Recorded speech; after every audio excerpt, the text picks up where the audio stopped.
son luz, en el sentido que hoy nosotros entendemos acerca de lo espiritual. Porque el texto dice que el hombre natural, el hombre sin Cristo, no percibe las cosas que son del Espíritu. En ese sentido, venir a un lugar como este, después de una jornada de labores, de trabajo, de estudios, es una locura. Para otros, estar en un lugar como este es una pérdida de tiempo.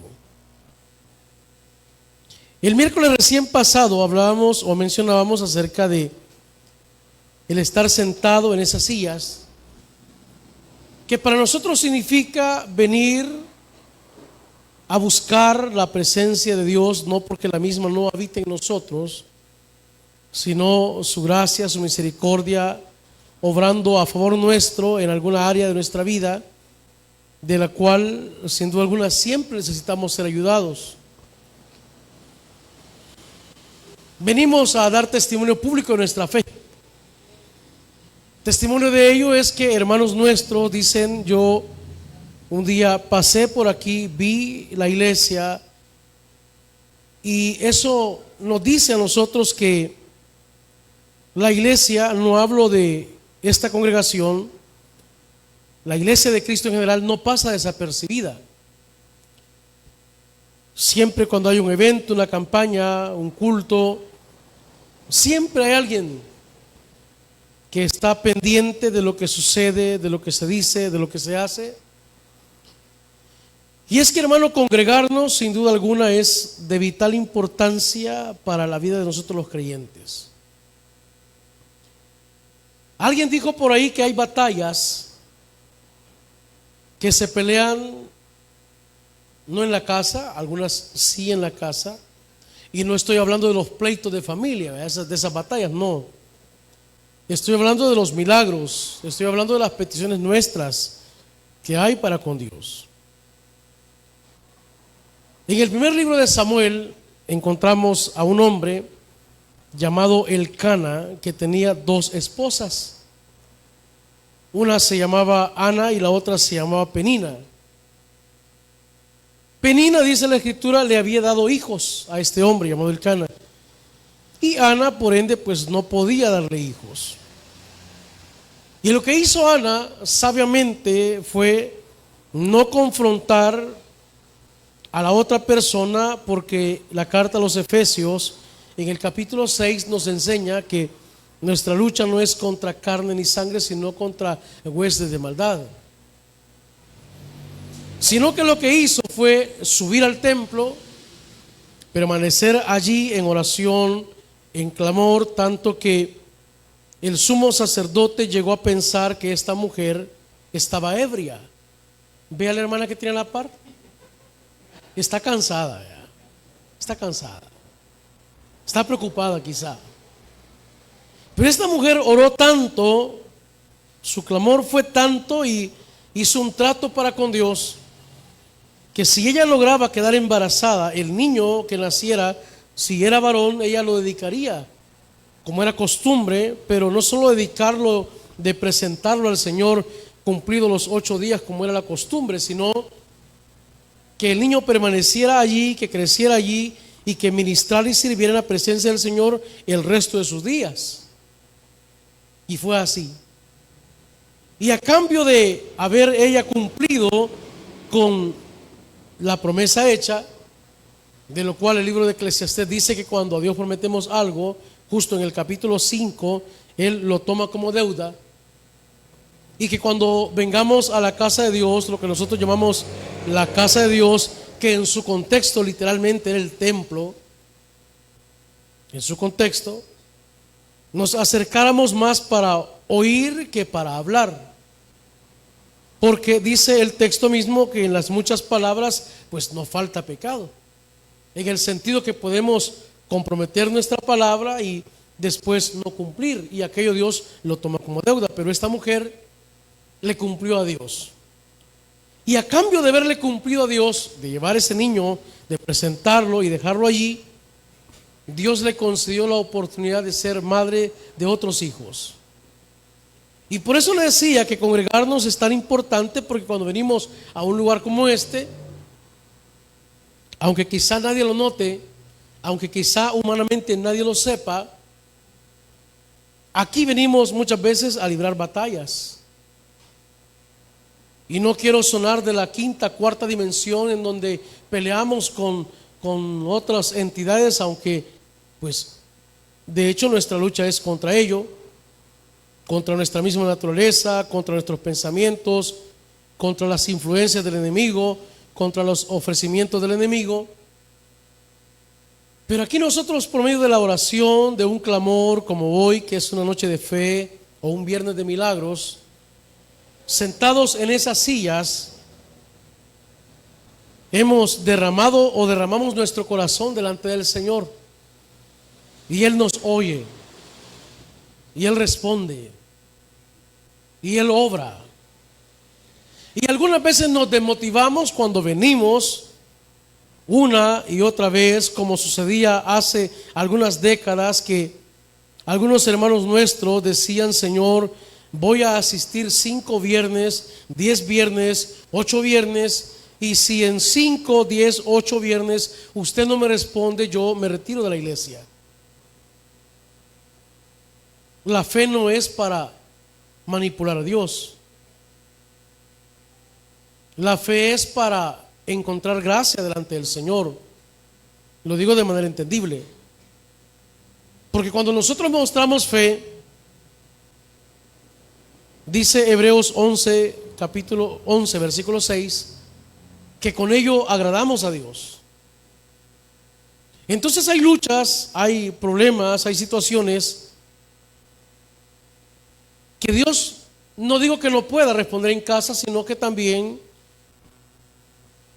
ahí se cumple lo que dice el apóstol Santiago cuando dice que la fe sin obras es muerta. Y no quiero forzar ni torcer el texto, sino en cambio lo quiero aplicar al hecho mismo de que,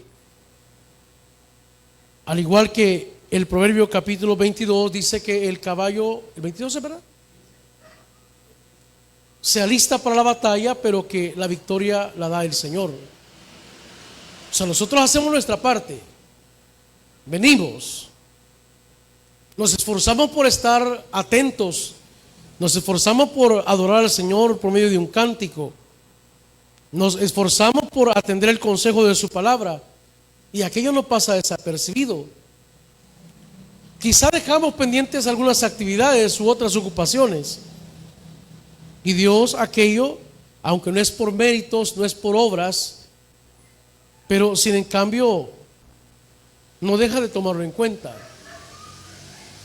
Digo esto porque alguien me preguntó una vez y me dijo: Dios no me respondió. ¿Será que acaso yo necesitaba ayunar más? Pero encuentro también en la escritura un hombre llamado David, el rey David, el segundo rey sobre Israel, que un día se encontraba en una situación tan difícil que lo que se le ocurrió a él como para agradar a Dios o para que Dios hiciera uso de su benevolencia en su vida fue ayunar, vestirse de cilicio. Y Dios, que es soberano, había determinado ya sobre aquella condición, que justo era que Betsabé se había encontrado embarazada o encinta, como la Biblia lo dice, como resultado de pues una decisión que David había tomado. Y Dios dijo: no, el niño no va a nacer, va a morir. ¿Acaso fue porque David no ayunó lo suficiente? No, es que Dios determinó. Dios determinó. Alguien en cierta oportunidad me dijo: ¿será que mi milagro no llegó porque tuve que haber sufrido más? ¿Acaso un milagro llega por sufrir más que otro, hermano? Busque conmigo esta noche Hebreos capítulo 11, en el versículo 6. Hebreos capítulo 11, versículo 6. Y eso da paso esta noche a la meditación que lleva por título Cuando la fe no es suficiente. Hebreos capítulo 11, versículo 6. Y cuando lo tenga, si en esta oportunidad puede ponerse en pie, le invito a que lo haga para reverencia a esta escritura. Y si su condición física no le permite, pues nosotros entendemos. Hebreos capítulo 11, allá casi al final de la escritura, versículo 6. ¿Lo tiene? Bien, no todos lo tienen. Vamos a esperar que todos lo tengan. ¿Lo tienen, hermanos? Bueno, ok. Vamos a leer este versículo maravilloso y vamos a honrar al Padre, al Hijo y al Espíritu Santo, todos juntos. Pero sin fe es imposible agradar a Dios, porque es necesario que el que se acerca a Dios crea que le hay y que es galardonador de los que le buscan. Iglesia, esta es palabra de Dios. Pueden sentarse, hermanos. Bien. Siempre este libro de los Hebreos, o este escrito a los Hebreos, en el capítulo 13, versículo 8 dice que Jesucristo, nuestro Rey y Salvador, es el mismo de ayer, de hoy y por los siglos de los siglos. ¿Lo ha leído usted eso? De verdad, es una pregunta seria, hermano. ¿Lo ha leído? ¿Están aquí, hermanos? Entonces, ¿por qué no responden? ¿Porque no lo han leído? Y es que digo esto porque el tiempo de los milagros se dice mucho en los atriles o púlpitos como estos, porque no son altares. No son altares. Un altar era aquel lugar donde se ejecutaban sacrificios de animales e incluso personas. Este es un atril. Se dice que desde acá y en las pantallas grandes, en las redes sociales, que el tiempo de los milagros aún no ha terminado. ¿Usted qué piensa, hermano? ¿Ya terminó o no ha terminado? No ha terminado. Porque el poder de Dios es un poder inagotable, es un poder eterno. Sin en cambio, la necesidad de los milagros continúa vigente. Y yo podría preguntarle esta noche, no me responda, ¿cuántos necesitamos un milagro? Y seguro estoy que una buena parte de nosotros diría, yo necesito no solo uno, sino dos o varios milagros. Como aquel hombre que estaba orando, un hombre rico, y estaba orando un hombre rico económicamente, con sus comodidades económicas, y llegó alguien que no tenía muchas comodidades y comenzó a pedirle a Dios una cosa tan sencilla. Y el hombre adinerado le dijo, mira, ¿sabes qué? Te voy a dar para que compre lo que estás pidiendo, pero no me interrumpas a Dios, por favor. Porque lo que para uno pueda significar un problema, para otro quizá no lo sea, hermano. La invalidación emocional es como cuando usted le cuenta un problema a alguien y ese alguien le dice, y por eso estás preocupado, por una cosa tan pequeña, tan insignificante. Sí, posiblemente insignificante para esa otra persona. Pero para nosotros que experimentamos el problema o la necesidad de un milagro, representa, hermano, algo que nos está robando la paz, algo que nos roba la tranquilidad o quizá incluso la fe. Pero Hebreos capítulo 11 está diciendo que la fe es algo necesario, importante, con lo cual sin ello no podemos agradar a Dios. Y aunque quizá alguien no pueda considerarlo un concepto como tal, o una definición como tal, en el versículo 1 del capítulo 11 encontramos que la fe es la certeza de lo que se espera y la convicción de lo que no se ve. En una palabra entendible, confianza. Fe es confianza. Todos tenemos fe. Yo siempre le he dicho a usted, cuando usted entró esta tarde por esas puertas, ¿quién revisó la silla antes de sentarse esta noche? ¿Alguien revisó la silla? Nadie. Usted solo se sentó por la fe de que esa silla cumple las condiciones necesarias para sostenerlo a usted. Y dormido pesa más. Ve al que tiene la par, dormido pesa más. Pero usted tiene fe. Usted tiene fe. Usted se sube al autobús, aquellos que utilizamos por supuesto los medios de transporte como tal, y usted por la fe considera que va a llegar a su destino. Usted no le pregunta al conductor, que bueno sería, al menos mire, y tiene licencia. Que la licencia no es garantía de prudencia. La licencia no es garantía de, pues, que la persona tenga el total conocimiento de cómo conducirse. No es garantía. Pero por lo menos, hermano, que en la noticia salga que el que iba manejando el vehículo era alguien que había pasado el examen psicológico también. ¿Qué es la fe? Unos tienen fe en algo. Unos tienen fe, por ejemplo, en la sal. Y dice, mira hermano, ponga sal en la entrada de la puerta y ya va a ver usted cómo los malos espíritus se van.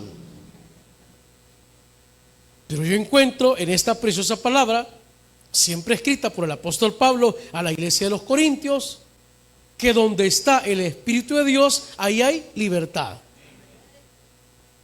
Y yo podría preguntar esta noche otra vez, ¿cuántos tenemos el Espíritu de Dios? Y muchos responderíamos que sí, amén. Porque es así. Ese Espíritu que nos guía, ese Espíritu del cual hablamos el viernes anterior, que es nuestro gran intercesor. Porque nuestras oraciones, dijimos, algunas veces van acompañadas de emociones. Elías oró y le dijo, Señor, quítame la vida. Y los milagros, aunque no es una continuación del tema del viernes, o la petición de los milagros, muchas veces va acompañada de nuestras emociones también, o van acompañados de nuestras emociones.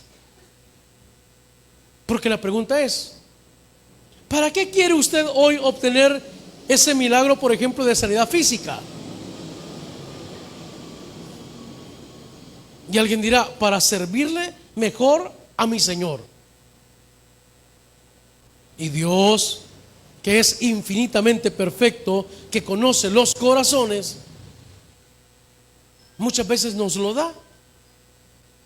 No porque Él no sepa cómo va a ser nuestro actuar o nuestra reacción o nuestro comportamiento después de haber obtenido el milagro. Dios nos lo da. Y una vez obtenido aquel milagro, cualquiera que éste sea, lo menos que hacemos es cumplirle a Dios lo que le estamos pidiendo. Otras veces nos quejamos para con Dios y decimos, Dios, ¿por qué no me respondes? Ya le he contado yo que pasé durante aproximadamente 5 años pidiéndole a Dios por la sanidad de mi vista. Yo tengo 2 problemas en uno, tengo miopía y tengo astigmatismo. Esa cosita redondita negra que tenemos nosotros al centro del ojo o el ojo mismo no es en sí redondo, en mi caso tiene una grada, aunque no se me note. Y pasé 5 años, hermano, pero pidiéndole a Dios casi que constante todos los días. Y una vez Dios, estando yo pidiéndole a Él por mis ojos, me hizo sentir estas palabras porque no fue voz audible, aunque Dios habla en voz audible. Si con la vista que tenés mirás las cosas que mirás, ahora teniendo una vista 20/20, ¿qué cosas no mirarías? Y la pregunta suya sería: pastor, ¿y qué es lo que ve? Lo mismo que mira usted, lo mismo que mira usted, lo mismo. ¿Acaso yo tendría la facultad, la solvencia moral, espiritual, para poderle reclamar a Dios o reprochar a Dios por qué no me dio mi milagro? No. Si la respuesta yo mismo la sé. Pero Hebreos nos está enseñando que la fe es algo importante, y quisiera decirlo, aunque quizá usted no esté de acuerdo, y le doy la razón: para obtener un milagro. ¿Cree usted que la fe es indispensable para obtener un milagro? ¿Cuántos dicen que sí? Hoy sí levanten la mano. ¿Cuántos dicen que no?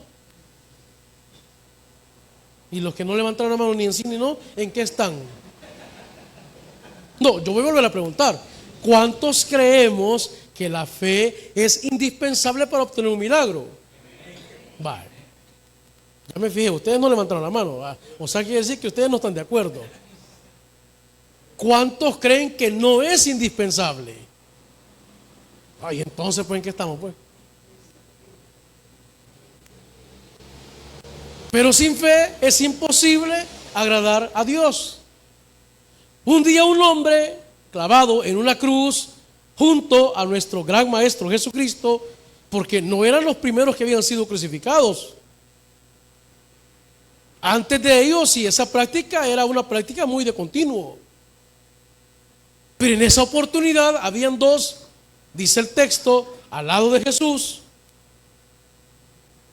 y uno de ellos creyó que el que estaba ahí era una persona diferente a un ser humano normal, un inocente, e hizo una petición: acuérdate de mí cuando estés en tu reino. Y la respuesta de Jesús, ¿cuál fue? De cierto te digo que hoy. Y ahí hay una disyuntiva, una discusión en cuanto a que si fue específicamente justo en ese momento, o a qué se refería, o a qué lugar, o en qué espacio se dio aquel milagro, porque fue un milagro, hermano. De hecho, la salvación es un milagro. Y la salvación de nuestra alma, el perdón de nuestros pecados, la vida eterna, la redención y todo lo que conlleva la salvación, viene por la fe. Porque dice Juan capítulo 3 versículo 16, que de tal manera amó Dios al mundo, que todo aquel que en Él cree, o para que todo aquel que en Él cree, pues no se pierda, sino que tiene vida eterna. O sea que la salvación se obtiene por la fe.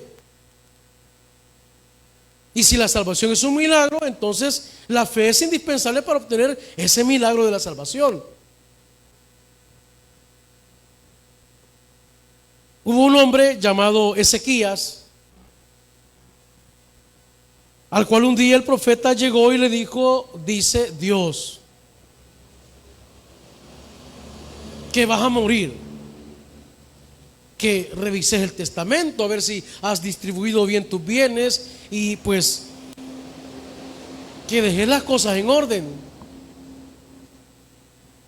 Y este hombre dice que, vuelto a la pared, su rostro, lloró y argumentó con Dios.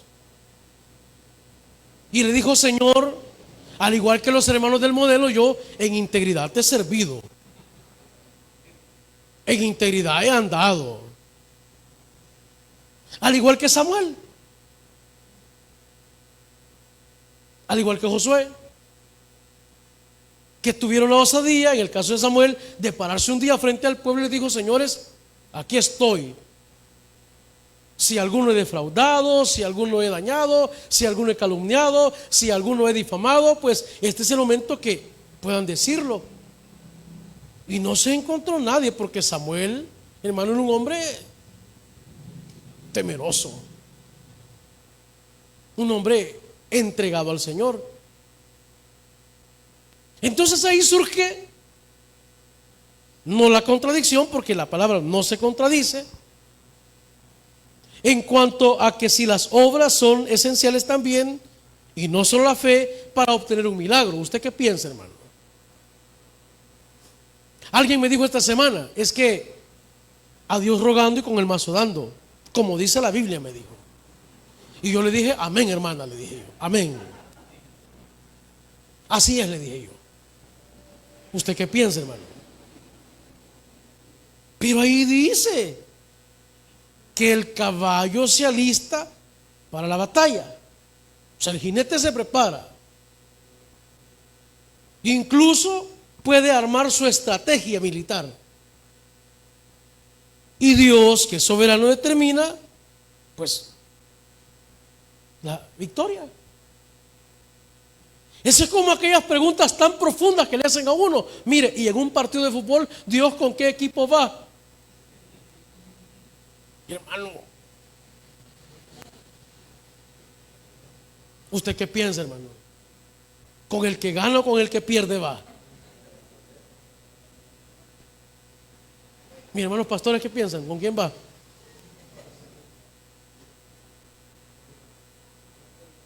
Pero lo que sí sé yo es lo que dice Hebreos capítulo 11, que le invito a que busque en el versículo 33 y versículo 34. Vea lo que dice. Hermano, es que nosotros no tenemos respuestas para todo.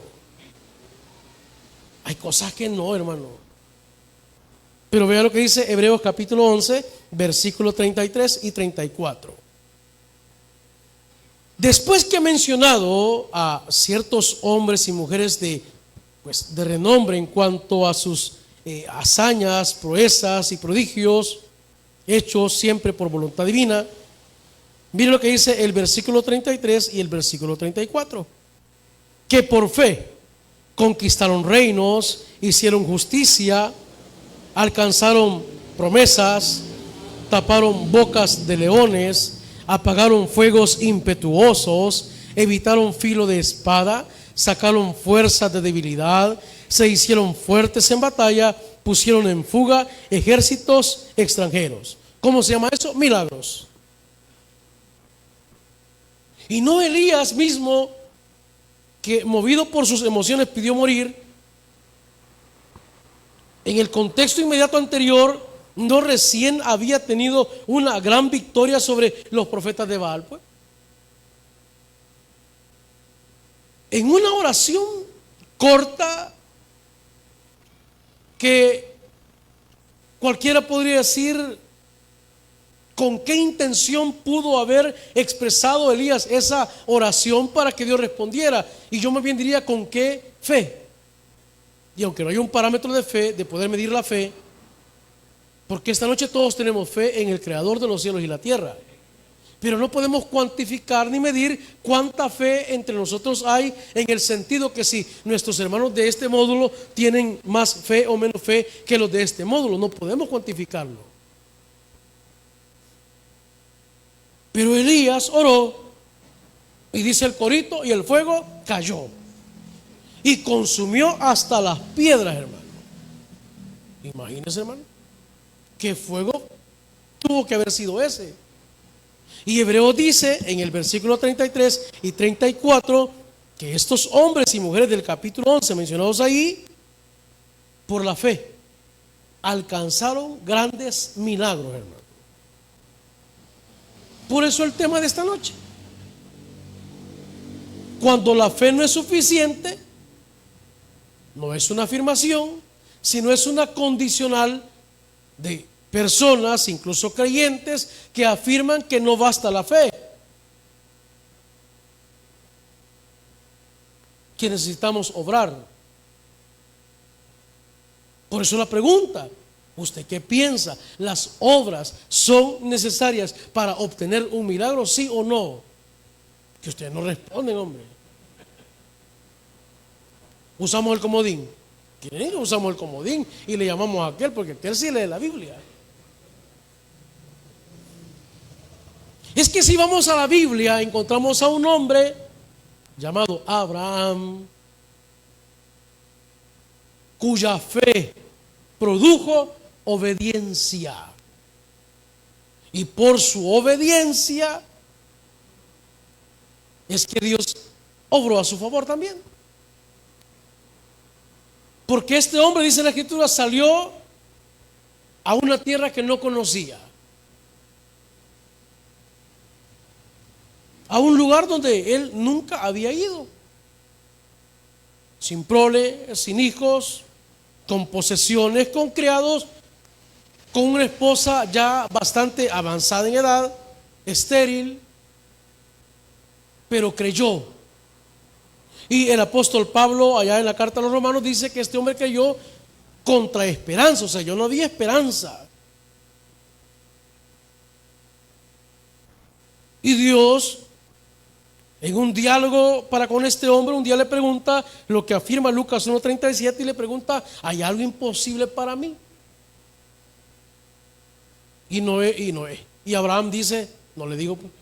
Y Abraham dice, no hay nada imposible. Ah, pues, como no hay nada imposible, de tus lomos va a salir una multitud tan incontable como la arena del mar y como las estrellas del cielo. ¿Alguien ha intentado alguna vez contar las estrellas? ¿Alguien? Sí. Y cuando ya va por un número determinado, se pierde, ¿sí o no? Pero dice la Escritura que el eterno Dios, nuestro Dios, las llama a cada una por su nombre. Imagínese, hermano. Yo quisiera saber cuáles son las de Acuario. Está bien, está bueno. Dios los perdone a ustedes. Dice, mira, allá está el arado. ¿Cuál arado, hermano? Allá están las 7 cabritas. ¿Cuál otra hay? La osa polar, la osa mayor. Bueno. Entonces, hermano, la fe produce obediencia, pero no convierte el milagro en un salario, por decir algo, ¿verdad? No, Dios no está obligado, hermano, pero sí se agrada encontrar fe, que alguien le crea. Por eso esta noche, Dios, que conoce los corazones, en lugares como estos, entramos 40, 50, miles en otros lados, y no todos obtenemos un milagro. Y usted dirá, pastor, entonces me hace falta fe. Hermano, yo no podría decirle, pero sí podría decirle que si usted considera que usted está falto de fe, la carta a los Romanos nos enseña que la fe viene por el oír, y el oír la palabra de Dios. Ahí se genera fe. Sí podría decirle yo esta noche que estos hombres del capítulo 11, por la fe, hermano, lograron grandes proezas. Cuenta la historia un pastor muy reconocido de un hombre que llegó a las cataratas del Niágara, allá en la frontera de Canadá y Estados Unidos. Puso una cuerda de un extremo a otro y frente a una multitud les preguntó: ¿creen ustedes que yo puedo atravesar sobre esta cuerda de un lado a otro? Y la multitud dijo: sí creemos. Yo hubiese querido estar ahí. Y dice que este hombre tomó una vara para tomar equilibrio y caminó sobre las cataratas y atravesó. Una proeza, una hazaña. Y cuando llegó al otro extremo dijo: ¿creen ustedes que yo puedo atravesar de aquí hacia allá nuevamente, pero llevando un barril? Y todos dijeron: sí, hombre, si ya cruzaste la primera vez, pues por supuesto que puedes cruzar nuevamente. Agarró un barril, un recipiente, y efectivamente cruzó al otro lado. Cuando llegó allá dijo: ¿creen ustedes que yo puedo cruzar con una persona entre mis manos, en mis brazos? Y todos dijeron: sí creemos. Y él dijo: ¿quién va a ser el valiente que va a dejar que yo lo lleve en mis brazos? Esa es la fe. Esa es la fe. La fe es creer y descansar en los brazos de Dios, hermano. La fe es creer que Él puede, que Él me puede sostener, que Él me puede sacar a flote, que Él me puede proveer, que Él me puede sanar, pero sin el ánimo de tentarlo. Porque ahí en Mateo capítulo 4, en la tentación de Jesús, el tentador, el engañador,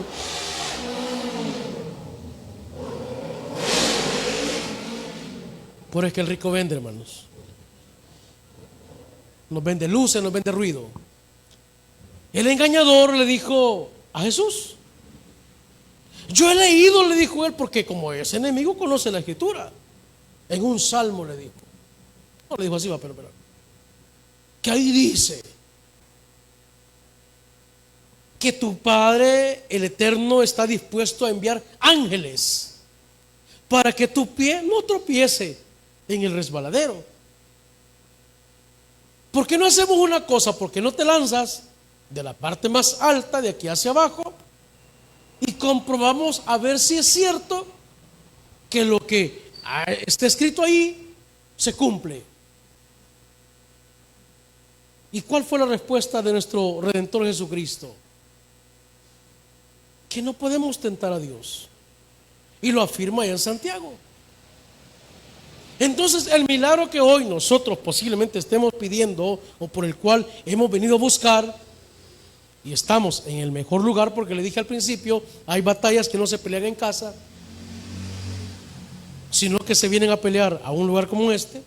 No porque me lo inventé yo, sino porque encontramos ejemplos de personas que subieron al templo, tanto que el salmista en el Salmo 122:1 dice: yo me alegré con lo que me decían, a la casa de Jehová iremos. Y en el 84 y en el 27 el salmista siempre dice: es que yo quiero estar ahí para contemplar la hermosura de tu ser.